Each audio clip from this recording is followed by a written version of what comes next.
Assalamualaikum warahmatullahi wabarakatuh. Saya Meira. Di sini saya akan melanjutkan membaca buku Tak Masalah Jadi Orang Introvert karya Sylvia Lohken. Bagian kedua, cara memiliki kehidupan pribadi yang bahagia dan sukses secara profesional. Bab 4. Rumah saya adalah istana saya, membentuk ruang pribadi Anda. Christine adalah seorang analis di sebuah perusahaan internasional. Pada usia ke-34 tahun, ia telah meraih prestasi yang luar biasa. Ia memiliki cangkupan tanggung jawab yang cukup besar. Ia dihargai karena keahliannya dan berkat keandalannya. Ia dianggap tidak tergantikan di departemennya. Christine mengarahkan segala yang ia miliki ke dalam pekerjaannya. Sisi buruknya, ketika ia pulang kerja, hanya kucing peliharaannya lah yang menunggu kedatangannya. Kadang-kadang, ia bertemu dengan beberapa orang teman perempuan untuk bersepeda atau minum kopi. Terpikir oleh Christine bahwa mempunyai pasangan mungkin menyenangkan, tetapi sebagai sosok pendiam, ia enggan mencari secara aktif. Sesudah bekerja sepanjang hari, ia ingin bersantai dan ia jarang termotivasi untuk keluar atau bergabung dalam acara-acara sosial. Sesekali ia berkunjung ke situs-situs perjodohan online, tetapi berharap banyak lagi pula di internet banyak orang yang tidak dapat dipercaya. Sulit baginya membayangkan bahwa ia dapat membuat dirinya menarik di mata laki-laki yang ingin ia jadikan pasangan. Rasanya seperti masuk ke semacam pasar komoditas. Kendati demikian, belum lama ini ia makin terpikir tentang betapa manisnya menjalani hidup bersama seseorang yang memiliki minat sama dengannya, seseorang yang menganggapnya penting. Lingkaran sosial bagian dalam. Sosok introvert di antara keluarga dan teman-teman. Bahkan seandainya kita membatasi diri pada tema buku ini, komunikasi, kehidupan adalah bidang yang luas sekali untuk dicangkup. Ada banyak buku bagus tentang hidup sebagai perempuan lajang, sebagai pasangan, dan tentang hidup berkeluarga. Bab ini akan berurusan dengan berbagai interaksi dengan keluarga dan teman-teman dari perspektif orang introvert. Pertama, ada interaksi dengan tangan. Kalau ini yang berlaku. Ada pula subbab yang dikhususkan bagi orang yang lajang dan sebuah subbab yang membahas dengan terperinci perbedaan kebutuhan antara anak introvert dan anak ekstrovert,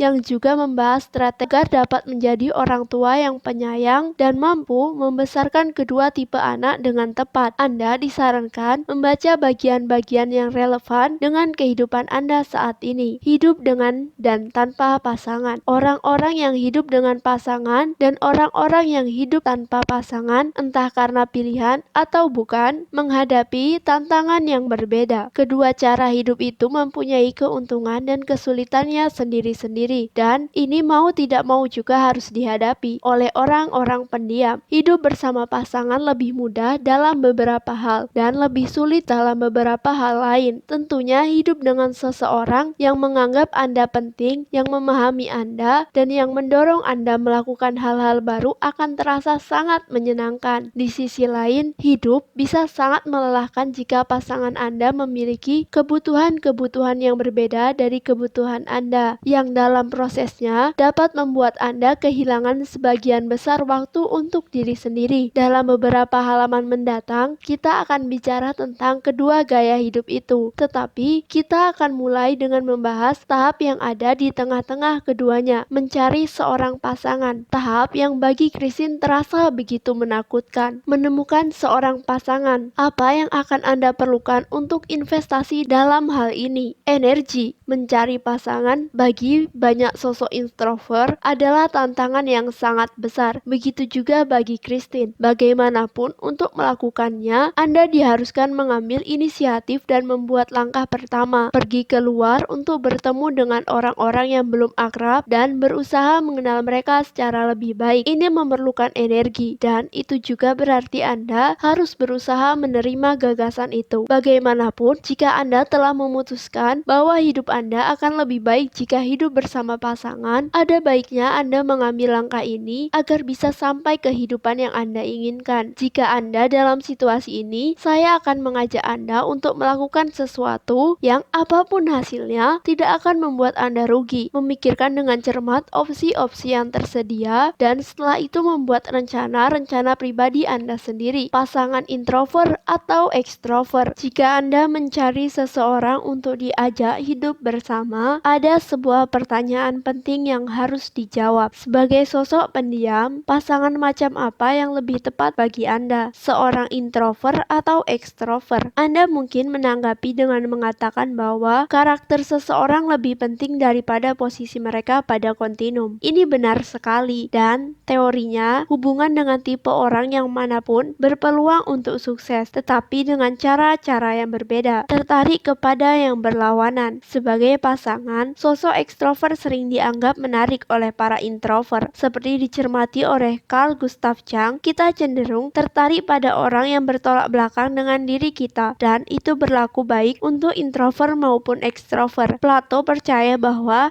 kita memilih pasangan yang berbeda dari kita sendiri, bahwa kita melengkapi pasangan kita dan mereka membuat kita utuh. Sosok sangat maskulin dan sosok sangat feminim, tipe impulsif dan tipe pemikir, si cantik dan si cerdas, tipe keluarga dan tipe penyendiri. Jika Anda melihat ke sekeliling dalam hidup Anda sendiri, Anda akan menemukan dua orang dengan kepribadian sangat berbeda yang menjadi suami istri. Ekstrovert dan introvert saling melengkapi. Mudah untuk melihat mengapa sosok ekstrovert mungkin menarik bagi seorang introvert. Ekstrovert dengan mudahnya dapat mengerjakan hal-hal yang terasa sangat sulit bagi sosok pendiam. Misalnya memberikan sambutan dalam sebuah acara keluarga, mengambil inisiatif dalam perencanaan acara-acara sosial, serta ketika harus bertengkar atau mengajukan protes kepada manajer toko. Para ahli diagnostik yang menggunakan indikator tipe Myers-Briggs pernah menganjurkan bahwa pasangan harus berbeda dalam sebanyak mungkin aspek kepribadian mereka, termasuk dalam hal introversi dan ekstroversi. Orang-orang yang serupa juga bisa bersatu. Sekarang, persepsi telah berubah. Studi-studi baru menunjukkan bahwa kemiripan juga bisa menjadi daya tarik. Dalam banyak hubungan yang sehat, pasangan memiliki kesamaan dalam hal kecerdasan, latar belakang sosial, pendidikan, dan karir profesional mereka. Bagaimanapun, kemiripan kebiasaan-kebiasaan dalam hal hubungan dengan orang lain dan dalam cara menghabiskan masa santai dapat pula membuat seseorang lebih menarik dan lebih mudah didekati. Anda akan merasa lebih nyaman dengan orang yang satu roh dengan Anda. Jadi, jelas sudah bahwa sosok introvert yang pendiam dan serius juga bisa menarik bagi sesama introvert. Sisi positif dalam hal ini adalah bahwa jika Anda sekarang sedang mencari pasangan, Anda dapat memikirkannya dengan tenang bagaimana Anda bereaksi terhadap seorang ekstrovert dan introvert. Kualitas-kualitas apa yang menurut Anda menyenangkan pada seseorang dan apa yang menurut Anda akan menyusahkan atau bahkan tidak menarik. Apa yang Anda harapkan dari pertemuan-pertemuan Anda dengan seseorang. Namun, sebelum itu kita harus berhadapan dengan fakta. Ketika cinta bersemi, yang disentuhnya adalah sisi sebelah kanan otak Anda, sisi yang berkaitan dengan emosi dan intuisi. Anda dapat merencanakan, menganalisis, dan memikirkan yang Anda inginkan. Itu bagian dari proses, tetapi pada akhirnya pasangan yang Anda pilih mungkin sepenuhnya berbeda dari yang ada dalam benak Anda. Dan lagi pula, bukankah itu sesuatu yang baik? Mencari pasangan memanfaatkan kekuatan-kekuatan Anda. Apakah Anda ingat rangkuman kekuatan-kekuatan khas sosok introvert dalam bab 2? Saya tampilkan lagi di bawah ini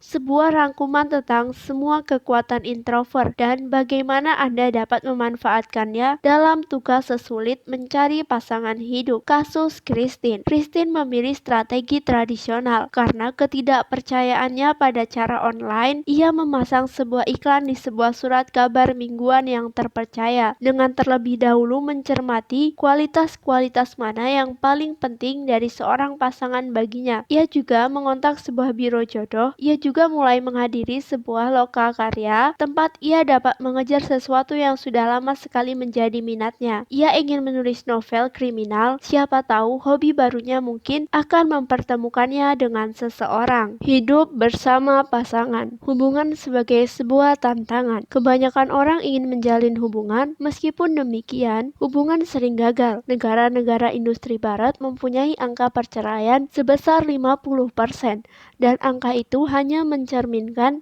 jumlah hubungan yang putus di antara orang-orang yang menikah. Statistik yang sudah ada mengungkapkan bahwa di Eropa dan di banyak bagian dunia lain, jumlah pernikahan menurun secara konsisten. Ada banyak sekali saran tentang cara menjalin hubungan. Kendati demikian, kalau kita berbicara tentang orang orang introvert dan ekstrovert dengan cara komunikasi dan kebutuhan-kebutuhan mereka yang berbeda, masuk akal kalau kita mulai dengan mencari dua kombinasi yang memungkinkan. Bagaimana agar hubungan antara sosok introvert dan ekstrovert dapat berhasil? Dan sebaliknya, apa yang mungkin harus saling ditawarkan oleh pasangan yang sama-sama introvert? Jika Anda mempunyai pasangan, apakah pasangan Anda introvert atau ekstrovert? Jika Anda tidak yakin, gunakan penguji dan pembahasan dalam bab 1. Ia seseorang, kualitas dan kebutuhan khususnya adalah hubungan introvert-ekstrovert ketika pasangan saling melengkapi. Dalam skenario ini, sepasang kekasih hidup dalam dunia yang berbeda. Begitu fase pertama yang romantis telah berlalu, segera menjadi jelas betapa berbeda kedua dunia itu. Tiap orang memiliki nilai, pengalaman, bakat, dan ciri-ciri kepribadian yang berbeda, yakni hal-hal yang membuat seseorang memiliki orientasi ekstrovert atau introvert. Perbedaan-perbedaan yang terjadi akibat dua realitas yang berbeda ini menarik. Dua dunia digabungkan menjadi lebih dari sebuah dunia. Seringkali salah satu pasangan akan mampu mengerjakan hal-hal yang dianggap sulit oleh teman hidupnya. Oleh sebab itu menjadikan kehidupan dua orang yang berpasangan itu lebih mudah. Anggota pasangan yang ekstrovert misalnya akan merasa lebih mudah merencanakan, memelihara, dan mempertahankan kehidupan sosial pasangan tersebut. Sebagai contoh, seorang perempuan ekstrovert memungkinkan membujuk atau mendorong pasangan laki-lakinya yang introvert ke pesta, dan begitu pasangan itu ada di pesta, mungkin ia mengusahakan agar pasangannya tidak dibiarkan sendirian dan menyetarakan ke dalam kegiatan-kegiatannya. Sebaliknya, sebagai anggota pasangan yang pendiam, ia mungkin menawarkan diri menjadi pegangan ketenangan, menyeimbangkan kepribadiannya sendiri, dan menawarkan penguasaan atas substansi dan kemampuan, seperti sebuah batu karang di laut yang bergejolak. Perbedaan bisa sangat melelahkan. Di pihak lain, perbedaan yang ada di antara introvert dan ekstrovert bisa menguras energi. Perbedaan-perbedaan dalam temperamen, kebutuhan, dan gagasan seringkali dapat menimbulkan pertengkaran dan mengantar ke situasi yang tidak seimbang. Dalam skenario tadi, pihak perempuan sebagai anggota yang ekstrovert harus mengerahkan semua waktu dan energi terkait upaya mempertahankan kontak sosial. Di pesta-pesta, ia harus selalu mendampingi pasangannya. Walaupun sebagai sosok yang ekstrovert, dia tentunya lebih senang jika dapat mengobrol dengan banyak orang yang berbeda tanpa harus memikirkan dan berusaha melibatkan suaminya dalam perbincangan. Di pihak laki-laki, ia menemukan bahwa hidup dengan istri yang ekstrovert menjadikannya sulit untuk menenangkan diri, santai, dan sesekali tidak melakukan apa-apa. Perbedaan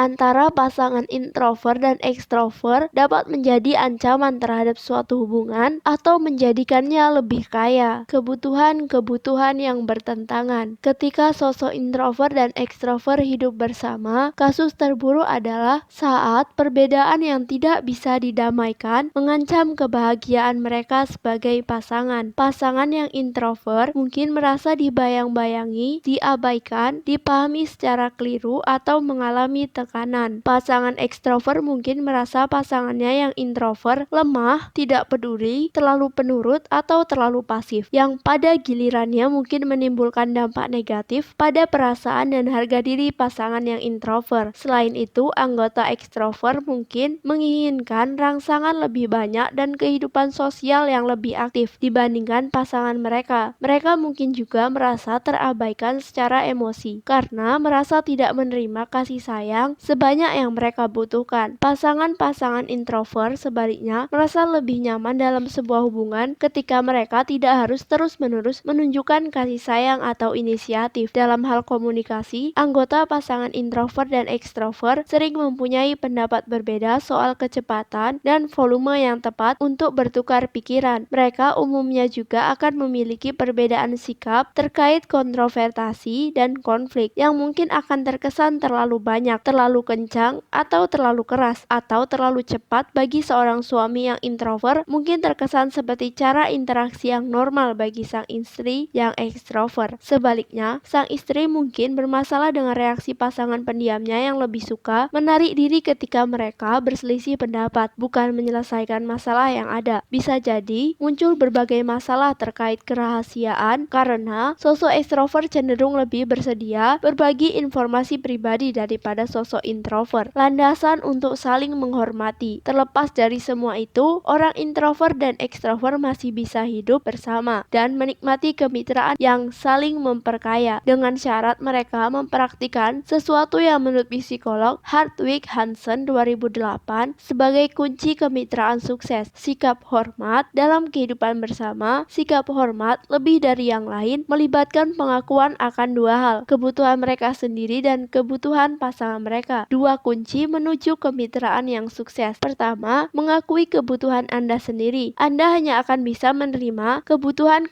pasangan Anda jika Anda juga mengetahui dan menghormati kebutuhan Anda sendiri. Yang kedua, mengakui kebutuhan pasangan Anda. Mengakui adanya perbedaan kebutuhan dan pandangan dengan pasangan Anda. Kenyataan ini sepenuhnya terpisah dari perasaan-perasaan yang ada bagi satu sama lain. Keuntungan dari memiliki kebutuhan berbeda. Menyadari bahwa Anda dan pasangan memiliki kebutuhan yang berbeda adalah hal normal. Lagi pula, tiap orang memang berbeda. Yang penting adalah bagaimana Anda memutuskan untuk menangani perbedaan-perbedaan Anda. Bersama-sama Anda dan pasangan merupakan sebuah tim. Tiap tim mendapatkan manfaat dari anggota-anggotanya yang memiliki kualitas dan kemampuan yang berbeda. Oleh sebab itu, Anda harus mencermati keuntungan dari adanya kebutuhan yang berbeda dalam suatu hubungan. Sebagai contoh, seorang anggota pasangan yang ekstrovert memiliki energi dan gagasan-gagasan baru yang berlimpah untuk ditawarkan kepada Anda dan hubungan Anda. Memiliki kemampuan untuk memulai kegiatan dan acara sosial yang melibatkan Anda yang bisa sangat membebaskan. Memiliki kekuatan-kekuatan terkait komunikasi yang dapat Anda manfaatkan ketika menghadapi hambatan. Sebagai contoh, percakapan yang fleksibel, lihat hambatan ke-8 fiksasi, atau penyelesaian konflik yang konstruktif, lihat hambatan 10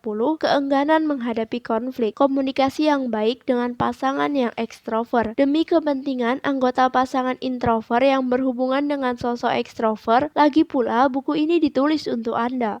Berikut ini daftar strategi komunikasi yang paling penting untuk berinteraksi dengan pasangan ekstrovert. Strategi-strategi bagi sosok introvert dengan pasangan ekstrovert. Yang pertama, dalam percakapan, langsung ke sasaran ungkapan pikiran Anda dengan jelas dan singkat. Kualitas-kualitas penguasaan substansi, kekuatan kedua, dan kemampuan berpikir analitis, kekuatan keenam, yang Anda miliki akan memudahkan Anda melakukan hal ini. Kedua, ketika berbicara usahakan cukup keras dan jelas. Jika Anda berbicara terlalu lirih atau bernada monoton, pasangan Anda mungkin tidak mendengar yang Anda katakan atau meremehkan tingkat kepedulian Anda. Ketiga, apabila cara bicara pasangan Anda yang terlalu cepat mengganggu Anda, mintalah padanya untuk berbicara lebih pelan atau mengulang yang ia katakan. Anda bisa memperlambat jalannya percakapan Anda, juga harus siap mengatakan bahwa Anda memerlukan waktu berpikir sebelum membuat sebuah keputusan yang penting yang akan berpengaruh terhadap masa depan bersama Anda. Misalnya, tunjukkan bahwa Anda memahami masalah pasangan Anda, mendengar aktif kekuatan 4, dan berpikir analitis kekuatan 6, serta kepekaan kekuatan 10 akan membantu Anda dalam hal ini. Sebelum melakukan diskusi penting apapun, catat hal-hal penting signifikan yang ingin Anda bahas atau raih. Kekuatan ke-9, belajarlah mengenali pesan-pesan yang disampaikan oleh orang lain. Tersinggung, bosan, frustasi, takut, ada baiknya belajar memahami bahasa orang lain, terutama ketika Anda berdua memiliki cara mengungkapkan diri yang berbeda. Anda juga harus menggunakan perasaan Anda sendiri, entah itu rasa nyaman atau tidak nyaman. Ini meliputi mengungkapkan rasa sayang secara rutin, komunikasi kebutuhan Anda, dan tanyakanlah apa kebutuhan pasangan Anda. Anda harus menganggap keduanya sama-sama penting. Tunjukkan bahwa Anda paham pasangan Anda merasa kesulitan dalam beberapa hal. Begitu pula bila Anda merasakan beberapa hal sulit bagi Anda, idealnya Anda berdua akan bisa tertawa soal ini. 2. Ketika Anda hidup bersama, waspadai kebutuhan-kebutuhan Anda dan atur hidup Anda sesuai dengan hal itu. Anda juga harus memberi pasangan Anda ruang yang cukup untuk hidup dengan cara yang memenuhi kebutuhan mereka sendiri. Rencanakan segalanya bersama-sama, liburan, acara khusus, dan acara keluarga agar acara-acara itu sesuai dengan Anda berdua. Usahakan Anda memiliki cukup banyak kesempatan untuk menyendiri dan komunikasi kebutuhan Anda untuk menyendiri dari waktu ke waktu. Anda harus menyampaikan alasannya dengan jelas. Saya bukannya ingin menjauh, saya cuma memerlukan waktu untuk saya sendiri. Mintalah pengertian dari pasangan Anda. Hormati introversi dan ekstroversi sebagai kualitas-kualitas pribadi. Lagi pula, Anda tahu bahwa kedua kepribadian itu sama-sama mengandung kekuatan maupun kelemahan. Hargai berbagai hal yang mampu dikerjakan cara lebih baik dan mudah oleh pasangan Anda. Berterima kasihlah kepadanya atas hal-hal yang ia kerjakan bagi Anda, mengenalkan ke orang baru, menyampaikan keluhan atau semacamnya, memberi ruang yang cukup bagi satu sama lain. Dalam hubungan introvert-ekstrovert saya sendiri, saya telah menemukan dengan cara apa saja suami saya yang ekstrovert menyumbangkan sesuatu yang berbeda kepada saya, juga apa yang ia butuhkan. Yang sama pentingnya adalah mencari tahu tentang kebutuhan saya sendiri, juga menyadari bahwa perbedaan kebutuhan dalam hubungan adalah hal yang wajar. Selama perjalanan rumah tangga kami telah belajar saling memberi ruang kepada satu sama lain. Suami saya membutuhkan waktu untuk bersosialisasi dengan teman-teman dan klubnya, waktu mengerjakan proyek, dan waktu untuk beraktivitas serta berjalan-jalan keliling dunia yang lebih banyak dibandingkan saya. Oh, dan ia juga suka menyetel radio atau televisi begitu masuk rumah. Saya memerlukan lebih banyak waktu untuk menikmati suasana yang tenang dan sepi, lebih banyak waktu untuk sendirian, dan di atas semua itu, waktu untuk menjauh dari kegaduhan yang berlebihan. Cara bertahap kami menemukan cara-cara hidup bersama, terlepas dari zona nyaman dan posisi kami yang berbeda pada kontinum introvert-ekstrovert. Waktu yang kami habiskan bersama-sama terasa menyenangkan. Kami mempunyai selera humor yang memungkinkan kami tertawa tentang diri sendiri dan satu sama lain. Dan tentu saja, headphone dan earplug bisa menjadi senjata. Yang tidak kurang penting, tetap ada hal-hal yang bisa kami nikmati bersama-sama. Hal-hal yang membuat kami sama-sama bahagia, misalnya santap malam yang menyenangkan bersama teman-teman dan obrolan yang berkualitas. Yang paling penting untuk diingat adalah bahwa jika pasangan Anda memiliki kecenderungan berbeda dari Anda tidak bisa begitu saja berharap ia mengenali kebutuhan-kebutuhan Anda. Sejalan dengan itu, mungkin sulit bagi Anda untuk mengenali kebutuhan-kebutuhan pasangan Anda yang seorang ekstrovert. Jadi penting bagi Anda sendiri untuk mengenali yang Anda butuhkan sekaligus mengomunikasikannya. Hubungan introvert-introvert. Berkurangnya potensi untuk konflik. Jika pasangan Anda juga seorang introvert, kemungkinan besar Anda merasa sangat puas dengan hubungan Anda. Anda mempunyai teman hidup yang memahami berbagai kebutuhan Anda, bahkan mungkin memiliki kebutuhan yang sama. Sungguh sebuah awal yang ideal untuk sebuah hubungan. 2 pertanyaan bagi Anda. Dalam bidang saja, Anda dan pasangan mempunyai kebutuhan berbeda. Pasangan sebutkan, saya sebutkan bagaimana cara Anda menangani perbedaan-perbedaan yang ada demi memperkaya hubungan Anda. Sebutkan. Jika pasangan Anda seorang introvert, itu berarti pasangan Anda pendengar yang baik, sabar, dan menyadari kebutuhan-kebutuhan Anda. Bijaksana, mengerti bahwa Anda memerlukan ketenangan dan kesendirian.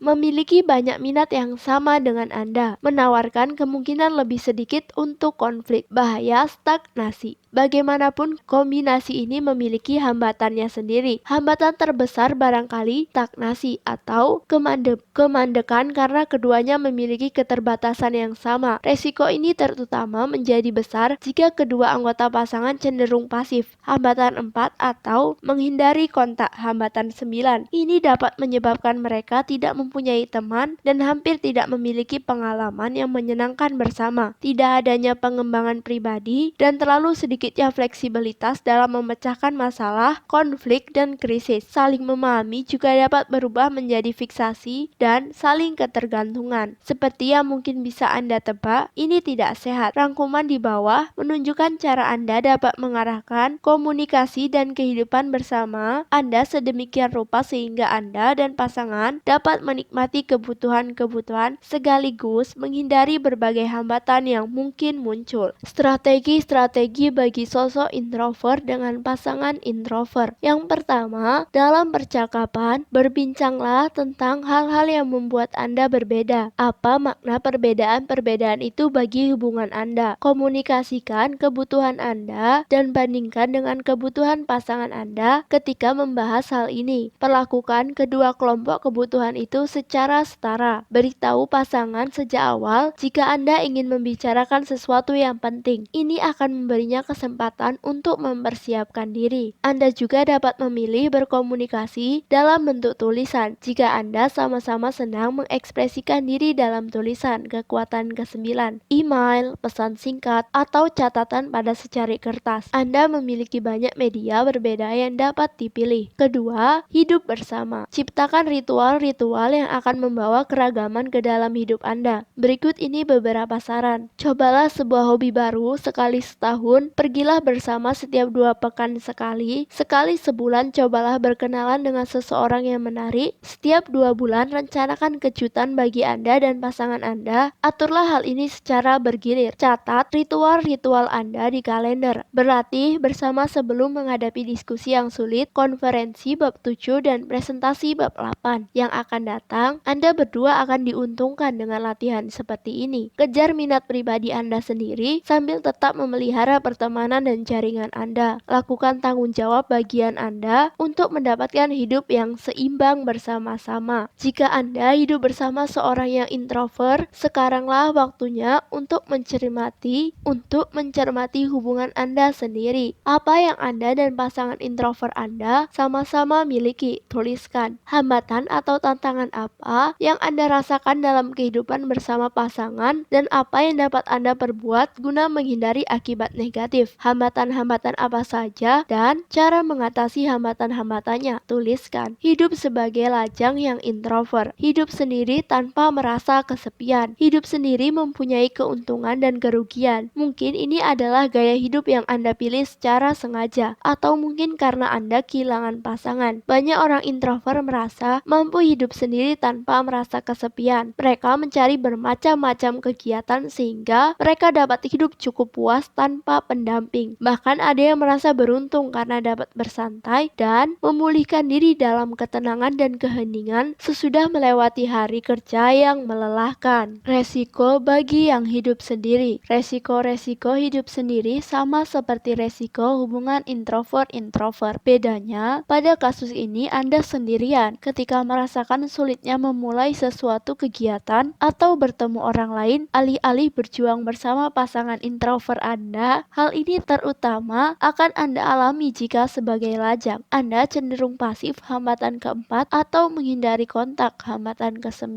Sama seperti pada pasangan introvert-introvert, akibatnya adalah kurangnya kontak sosial dan terlalu sedikitnya ragam pengalaman yang memberi Anda wawasan dan rangsangan baru. Ini dapat dengan cepat menimbulkan stagnasi pribadi dan berkurangnya kemampuan mengatasi masalah, konflik, dan krisis. Berikut rangkuman dengan petunjuk-petunjuk yang akan memudahkan Anda menikmati hidup Anda sebagai lajang sembari menghindari berbagai resiko yang disebutkan tadi. Petunjuk untuk hidup bahagia sebagai lajang. Ciptakan ritual-ritual pribadi yang memperkaya hidup Anda. Catatlah pada kalender sebagai tugas atau janji pertemuan. Berikut ini beberapa usulan. Cobalah sebuah hobi baru sekali setahun. 2 kali setahun, cobalah cari tahu tentang sebuah tempat baru. 1 kali setiap 2 minggu, datanglah ke pameran atau bioskop, teater, atau pertunjukan tari. Sekali sebulan, ambillah bagian dalam upacara atau acara sosial. Setiap 2 bulan, rencanakan mengerjakan sesuatu bersama seorang teman. Buat giliran atas siapa yang bertanggung jawab atas rencana ini. Usahakan agar Anda bertemu dengan orang-orang yang menarik dan menginspirasi Anda secara teratur. teratur. Boleh saja berkomunikasi dengan telepon atau email, tetapi ada baiknya Anda juga berusaha merencanakan pertemuan pribadi di luar kehidupan kerja Anda dengan teman-teman, anggota keluarga, atau teman sejawat. Cari minat pribadi yang membuat Anda bahagia, bergaullah dalam komunitas, pelihara persahabatan dan jaringan kalau bisa, bantu orang lain dengan mengerjakan hal-hal kecil bagi mereka, menyiram bunga, mendengarkan, menginstal program komputer, menjaga anak balita, atau yang lain. Yang tidak kalah penting adalah meminta bantuan kepada orang lain ketika Anda memerlukannya. Jika Anda mempunyai alasan khusus yang sesuai dengan kata hati Anda, pertimbangkan ikut dalam kegiatan sukarela di luar kehidupan kerja. Ini akan memungkinkan Anda bertemu dengan sosok yang sepemikiran. Ini menguntungkan dan bukan hanya saat Anda sedang mencari pasangan. Ambil kendali dan nikmati hidup Anda sebagai seorang lajang dan kerjakan hal-hal yang memperkaya hidup Anda sendiri serta hidup orang lain. Menjadi pribadi pendiam menempatkan Anda dalam posisi untuk mengerjakan hal ini dengan baik. Mengurus anak. Jika Anda hidup bersama pasangan, itu artinya Anda hidup bersama keluarga. Alih-alih hidup sendiri, Anda hidup dalam satu ikatan dengan seseorang yang penting bagi Anda. Anak-anak dan orang lain mungkin menjadi bagian dari keluarga ini, entah dalam jangka panjang, kakak ipar, mertua yang sudah menjanda, atau jangka pendek, mahasiswa atau teman yang menumpang, atau pembantu rumah tangga. Bagi sosok pendiam, hambatan paling buruk yang akan ditemukan dalam kehidupan keluarga yang hiruk pikuk adalah hambatan nomor 3, rangsangan berlebihan. Volume dan irama tidur yang berbeda pada anak kecil dan gaya bergaul anak yang lebih dewasa dapat menjadi cobaan yang ekstrim dan sangat menguras energi. Kesempatan menyendiri seringkali mustahil didapatkan. Petunjuk untuk kehidupan keluarga yang bahagia, saran-saran yang disertakan dalam daftar berikut dimaksudkan untuk membantu Anda sebagai sosok introvert untuk hidup bahagia dalam dan bersama keluarga Anda. Strategi-strategi bagi sosok introvert untuk menghadapi kehidupan berkeluarga. Yang pertama, hidup bersama berlandasan kesetaraan. Di kebanyakan keluarga, pribadi ekstrovert tinggal berdampingan bersama pribadi introvert. Dalam keluarga Anda harus berusaha mengatur segala sesuatu sedemikian rupa supaya adil bagi semua orang, tidak peduli di masa zona nyaman Anda pada kontinum introvert-introvert, introvert-ekstrovert. Anda harus ingat, kebutuhan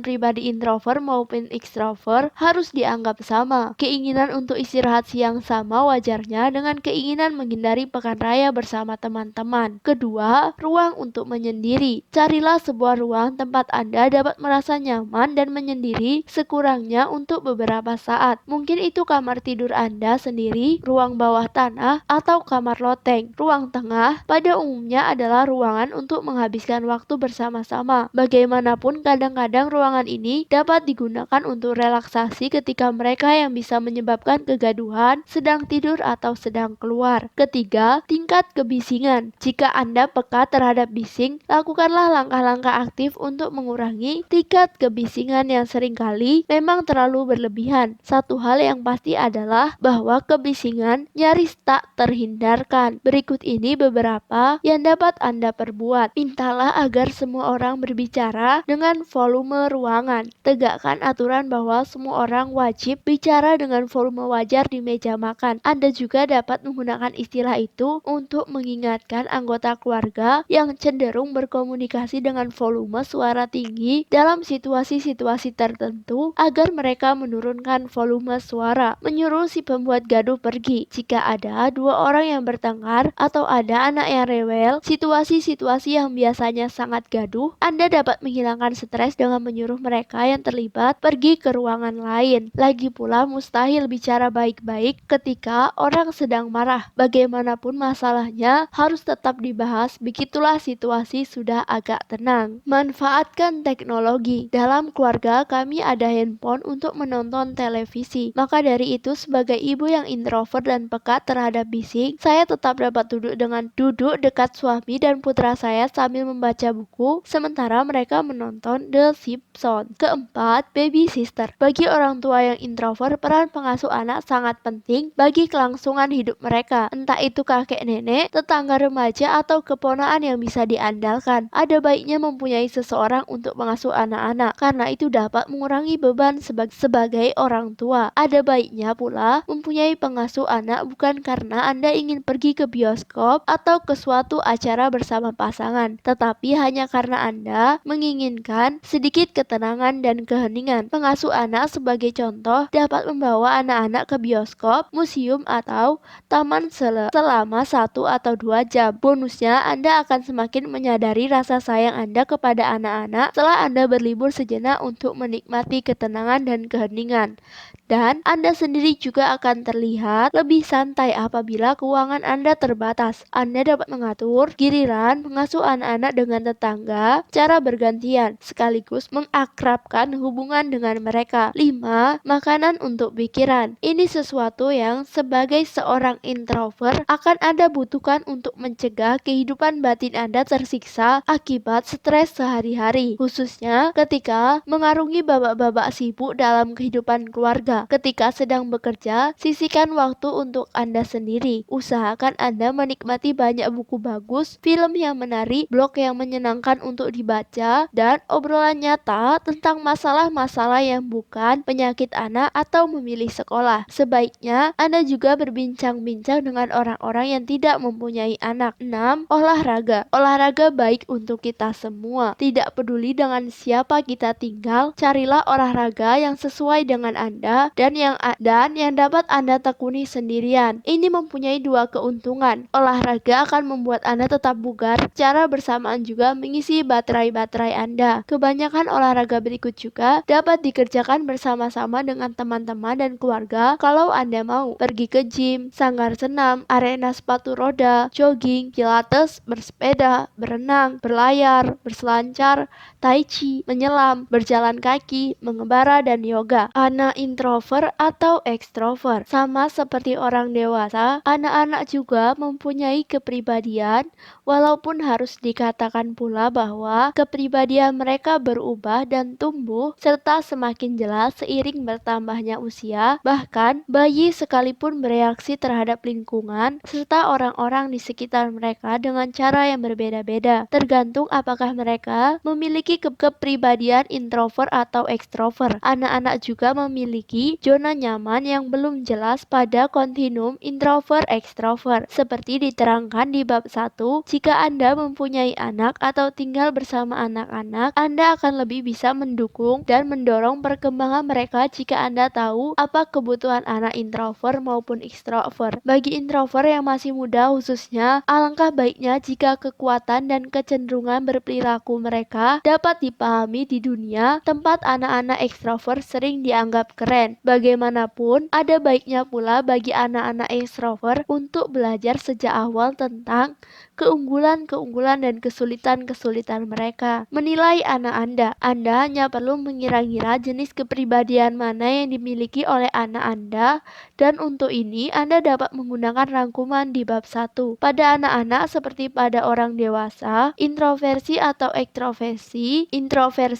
ekstroversi ekstrim itu langka. Yang lebih mungkin adalah zona nyaman mereka terletak di suatu tempat di antara kedua ekstrim itu, dengan suatu perpaduan kualitas dan kecenderungan ke arah salah satu jenis kepribadian. Begitu Anda menemukan apakah anak Anda introvert atau ekstrovert, bacalah subbab yang sesuai berikut ini. Membesarkan anak introvert. Pengalaman pribadi seorang anak introvert. Saya mempunyai banyak pengalaman dengan anak-anak introvert. Bagaimanapun juga, anak saya sendiri seorang introvert. Mr. Sun, begitulah saya menyebutnya di Twitter dan blog saya. Maka saya akan tetap menggunakan panggilan itu di sini. Jelas sekali termasuk anak yang pendiam. Bahkan sejak ia masih kecil, ia sangat berbeda dari teman-temannya yang lebih ekstrovert. Ia tidak pernah senang berada dalam kelompok besar atau dalam kerumunan. Bahkan ketika masih kecil, ia sulit sekali dibujuk untuk pergi ke pesta ulang tahun misalnya. Di pihak lain, bahkan ketika ia masih di taman kanak-kanak, ia membuat saya terkesan dengan kehidupan batinnya yang kaya, termasuk wawasannya yang melampaui kebanyakan orang dewasa. Ketika Ketika usianya 6 tahun, putra saya dengan sopan mengatakan bahwa ia tidak ingin pergi ke pawai karnaval pada perayaan hari St. Martin. Musik yang dimainkan di sana terasa keras dan bising. Di sana juga ada terlalu banyak orang. Ketika usianya 8 tahun, ia membaca bahwa cara hidup vegetarian menyelamatkan hidup 100 hewan dalam setahun. Maka ia berhenti makan daging untuk waktu yang terbilang lama. Pulang dari sekolah, ia bisa menghabiskan 1 jam penuh untuk memulihkan diri dari hiruk pikuk kelas bersama teman-temannya. Page, Beethoven, Chopin, dan Rachmaninoff di depan piano. Ia hanya memiliki beberapa orang teman, tetapi mereka sangat akrab dan ya, saya bangga sekali kepadanya. Petunjuk-petunjuk untuk menangani anak introvert. Rangkuman berikut berasal dari penelitian saya selama bertahun-tahun. Banyak diskusi dan banyak pertimbangan, dan tentu saja banyak kasih sayang. Kalau ada bagian buku ini yang sudah teruji langsung lewat praktik, itu adalah bagian berikut ini. Cara memberi dukungan kepada anak introvert. Yang pertama, usahakan agar anak Anda memiliki ruang yang ia butuhkan. Anak-anak pendiam sering memerlukan sebuah tempat untuk menyendiri dan memulihkan diri pada usia yang sangat dini sekalipun. Akan lebih baik seandainya mereka memiliki kamar sendiri, atau jika ini tidak mungkin karena ia harus berbagi kamar dengan saudara-saudaranya, tidaknya ada satu tempat tanpa gangguan yang khusus disediakan bagi anak Anda untuk rentang waktu yang cukup lama dalam sehari. Jika anak Anda harus menempuh sebuah perjalanan wisata sekolah liburan atau suatu acara khusus,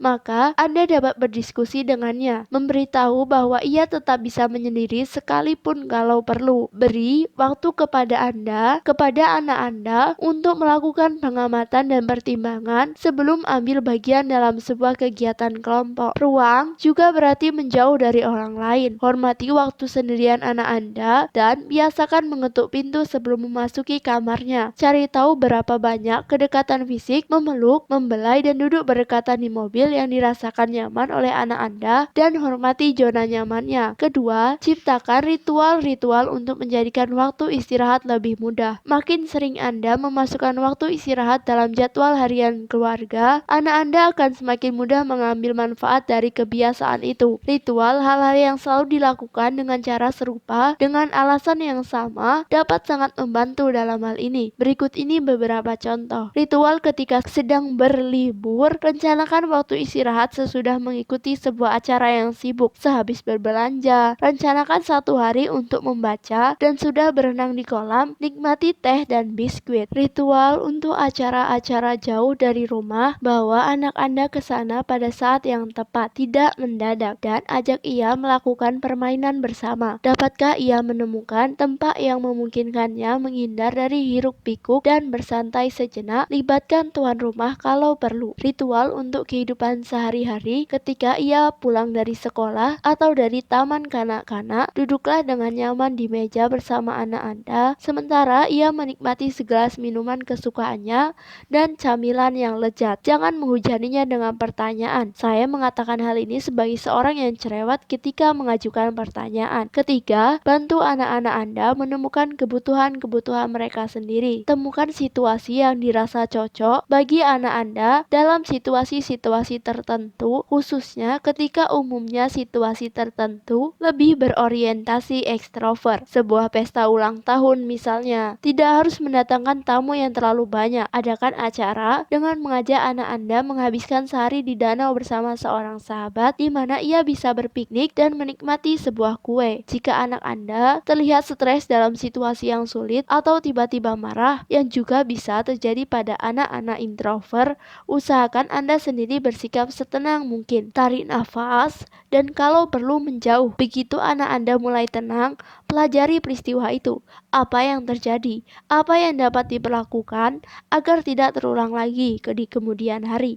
Ada baiknya Anda mendengarkan dengan teliti. Jadi menurutmu Mark tidak mau menemanimu. Jadi kamu kemudian ajukan pertanyaan-pertanyaan yang meminta penjelasan, bukan menuntut keputusan. Apa yang dapat kamu perbuat supaya anak-anak lain mau diajak bermain? Anak-anak introvert umumnya baik dalam mencari tahu apa yang mereka butuhkan dan yang dibutuhkan oleh orang lain. Sedangkan bagi Anda sendiri, hati-hatilah untuk tidak membuat vonis terkait dengan kebutuhan-kebutuhan anak Anda. Ini bisa sesulit kalau Anda Anda sendiri sosok pendiam dan merasa situasi itu juga menyulitkan. Dengan cara hidup Anda sendiri, Anda harus berusaha menunjukkan kepada anak Anda bagaimana ia dapat mengenali kebutuhan-kebutuhannya sendiri dengan mengajukan pertanyaan-pertanyaan seperti, apa yang dapat saya perbuat? Apa yang saya butuhkan sekarang? Jika seorang anak pendiam terlihat pasif dalam diskusi keluarga, tanyakanlah pandangan-pandangannya. Jika anak Anda yang lain lebih ekstrovert, usahakan agar kasih sayang dan waktu yang disediakan untuk mengobrol dan membuat keputusan dibagi secara adil. Makin cepat anak-anak Anda tahu bahwa cara komunikasi dan cara hidup yang berbeda dapat membuahkan hasil, itu lebih baik. Anda juga harus menunjukkan kepada anak Anda bahwa ia dapat bergaul dengan orang lain sesuai caranya sendiri. Cara terbaik untuk melakukannya adalah dengan contoh. Jika Anda sendiri berinteraksi dengan mudah dan dengan santai dengan anggota-anggota keluarga, teman-teman, dan kenalan-kenalan, dan jika ketika terpaksa harus menghindar atau menyendiri, Anda tetap melakukannya dengan cara yang santai, anak Anda yang akan ikut bergabung. Kalau begitu, kalau perlu bantulah anak Anda menemukan teman bermain yang bisa sejalan dengannya. 4. Kenali bakat-bakat khusus anak Anda. Saran yang satu ini merupakan lanjutan dari saran yang telah disebutkan dalam poin ketiga, mengenali. Dalam kasus ini berarti melakukan sebuah upaya sadar untuk menyebutkan kekuatan-kekuatan yang dimiliki oleh anak Anda. Coba perhatikan daftar kekuatan-kekuatan khas orang pendiam. Mana di antara kekuatan-kekuatan itu yang dapat Anda kenali dari anak Anda,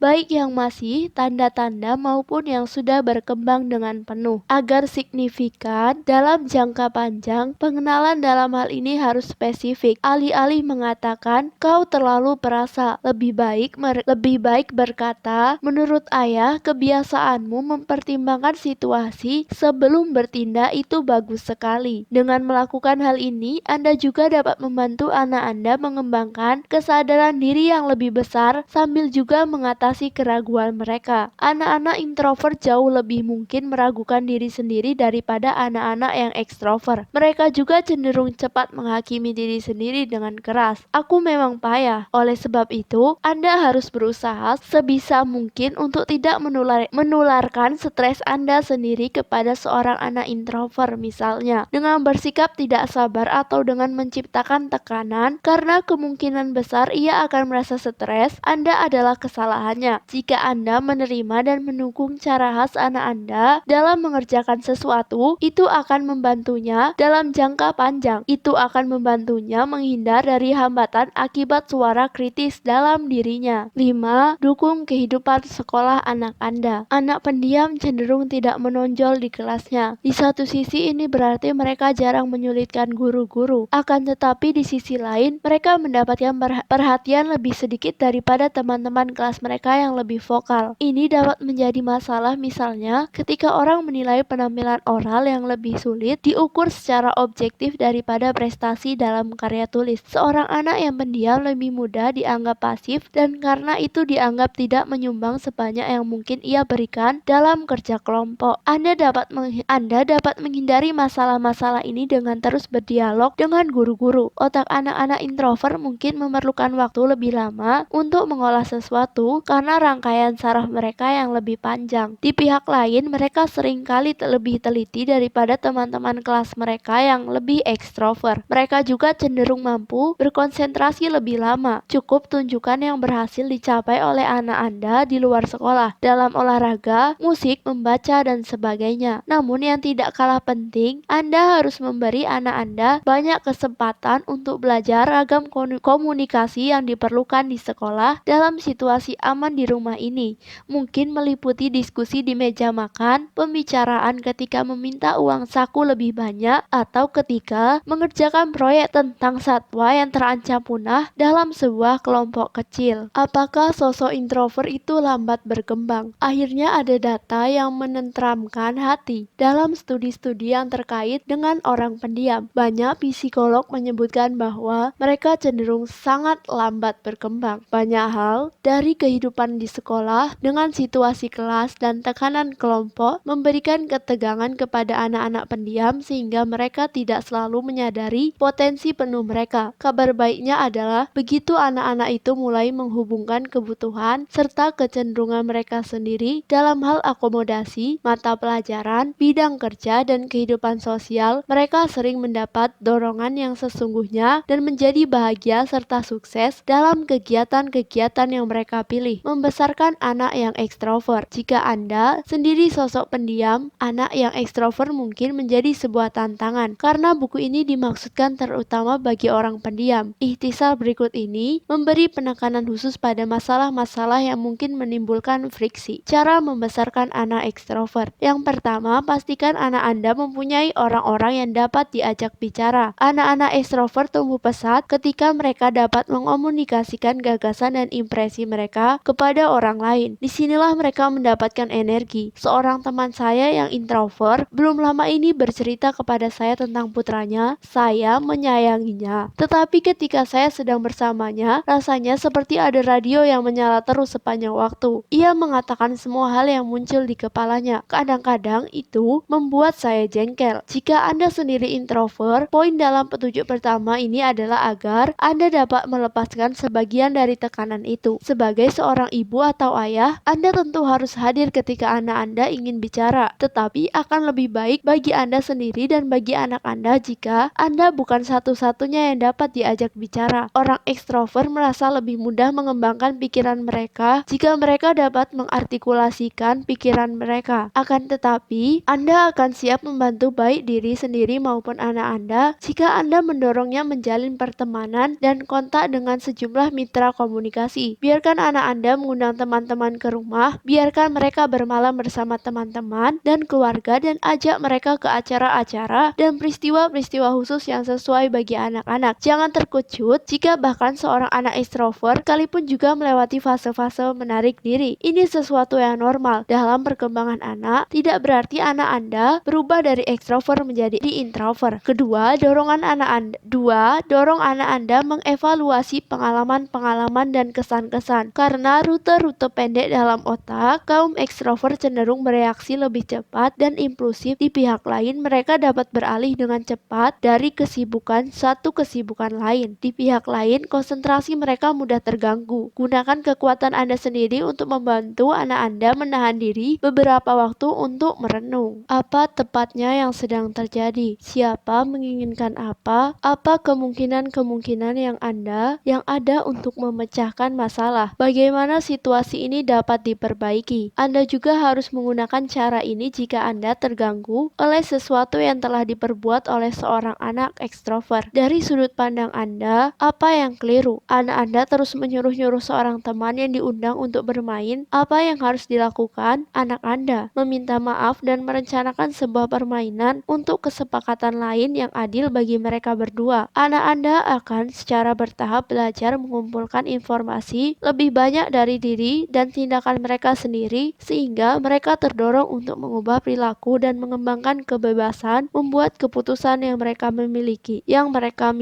Ini adalah langkah yang penting di jalan menuju kematangan. Ketiga, menemukan ruang untuk perbedaan. Jika ada sosok pendiam yang hidup dengan sosok anak ekstrovert, ini bisa jadi sebuah tekanan atau bahkan sumber frustasi. Kebutuhan-kebutuhan Anda meliputi kegiatan-kegiatan yang paling disukai, keintiman, kebutuhan untuk berbicara, mengatur keseharian, barangkali sangat berbeda dengan anak Anda. Ini membuat belajar mengatasi perbedaan-perbedaan menjadi semakin penting. Bagi Anda dan anak Anda, komunikasi yang baik merupakan bagian yang penting dari proses belajar tersebut. Jelaskan kepada anak Anda bahwa Anda dan anggota keluarga lain yang introvert memerlukan sedikit ketenangan dan keheningan dari waktu ke waktu. Juga bahwa Anda senang menerima anak-anak lain di rumah asalkan tidak terlalu banyak dan tidak terlalu sering. Sebaliknya, Anda juga harus mengakui kebutuhan-kebutuhan anak Anda dengan temperamen individualnya sendiri. Berikut ini beberapa contoh situasi sehari-hari. Jadwal kunjungan: tentukan hari-hari berkunjung dan hari-hari tenang dan hening. Apabila anak Anda mempunyai banyak teman, buat jadwal bersama orang tua lain, atur giliran untuk bermain dan menginap di rumah teman, atau bahkan untuk bergantian menjadi pengasuh anak balita, sehingga Anda sendiri dapat pergi ke perpustakaan atau menikmati sedikit suasana santai. Rangsangan: seorang anak ekstrovert senang mempunyai banyak kegiatan dan tumbuh subur melalui perhatian dan pujian. Anda cukup memberi anak Anda banyak tantangan, misalnya proyek atau tugas yang sejalan dengan minat-minat minat mereka. Mungkin sandiwara boneka, permainan sirkus, atau meniru acara wawancara atau pameran seni di rumah. Ruang. Organisasikan waktu-waktu tenang ketika anak Anda mengerjakan sesuatu yang dapat dikerjakan tanpa kegaduhan. Dan kapan Anda dapat menyediakan waktu untuk Anda sendiri. Jika anak Anda menginginkan pesta ulang tahun yang besar dan banyak teman, itu tidak harus berlangsung di rumah Anda. Anda juga harus menetapkan parameter-parameter untuk keterlibatan Anda sendiri dalam obrolan atau dalam kegiatan-kegiatan, misalnya bahwa Anda tidak dapat diharapkan selalu siap sepanjang malam untuk menjawab pertanyaan-pertanyaan terkait proyek sekolah. Sebagai gantinya, buat sebuah janji yang lamanya 1 jam jika anak ekstrovert Anda senang menyalakan televisi sebagai suara latar sewaktu ia mengerjakan PR, matikan televisi itu. 4. Kenali bakat-bakat khusus anak Anda. Saran ini berlaku untuk anak ekstrovert maupun introvert. Pengakuan dalam hal ini berarti melakukan upaya sadar untuk menyebutkan kekuatan-kekuatan yang dimiliki oleh anak Anda. Apa kekuatan-kekuatan yang anak Anda miliki? Dorong agar kekuatan-kekuatan ini terlihat. Secara khusus, pengakuan sangat penting bagi anak ekstrovert. Jangan mengatakan kau sangat jago bicara depan orang. Alih-alih katakan, ibu mendengarmu menerangkan peraturan permainan kepada teman-teman, semuanya langsung mengerti karena kata-katamu begitu jelas dan disertai contoh-contoh yang bagus. Ingat baik-baik bahwa anak ekstrovert memerlukan pengakuan dari orang lain. Bagi seorang anak ekstrovert, alangkah baiknya jika Anda menekankan hal-hal yang positif. Betapa baiknya ia telah mengerjakan PR. Betapa bagus bingkisan hari ibu yang ia berikan. Betapa besar arti panggilan telepon bagi seorang teman. 5. Dorong agar ia mempunyai rentang perhatian lebih panjang. Ketika tiba waktunya bersekolah, anak-anak ekstrovert umumnya tidak begitu menemui masalah terkait keterampilan bicara atau bekerja dalam kelompok. Yang agak sulit bagi mereka adalah berkonsentrasi pada suatu subjek untuk jangka waktu yang lama, selama ulangan atau ujian, atau ketika mengerjakan proyek sekolah dan mengerjakan PR. Melatih anak-anak untuk berkonsentrasi tidaklah mustahil. Tunjukkan kepada anak Anda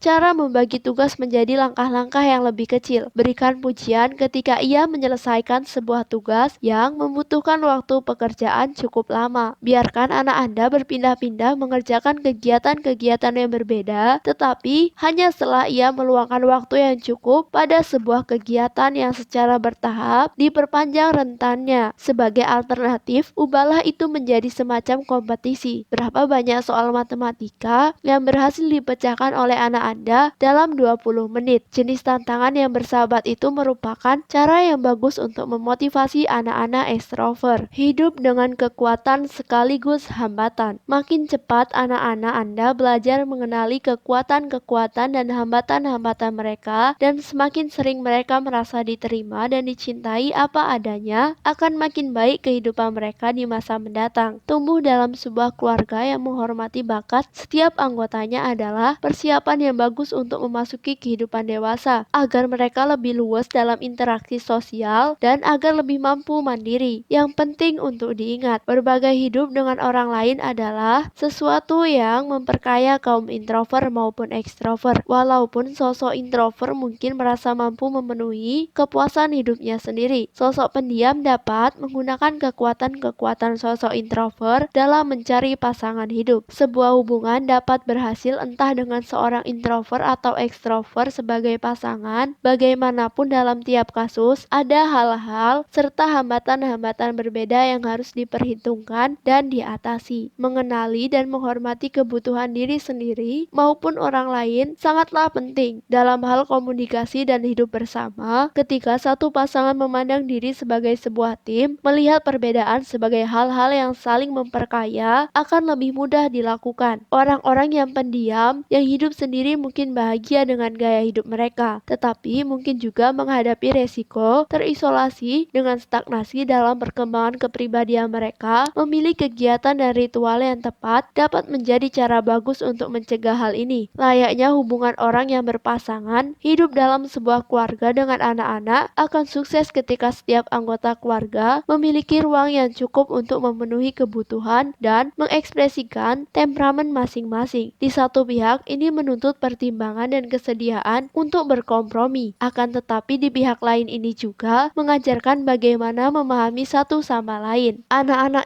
introvert dan ekstrovert memiliki kebutuhan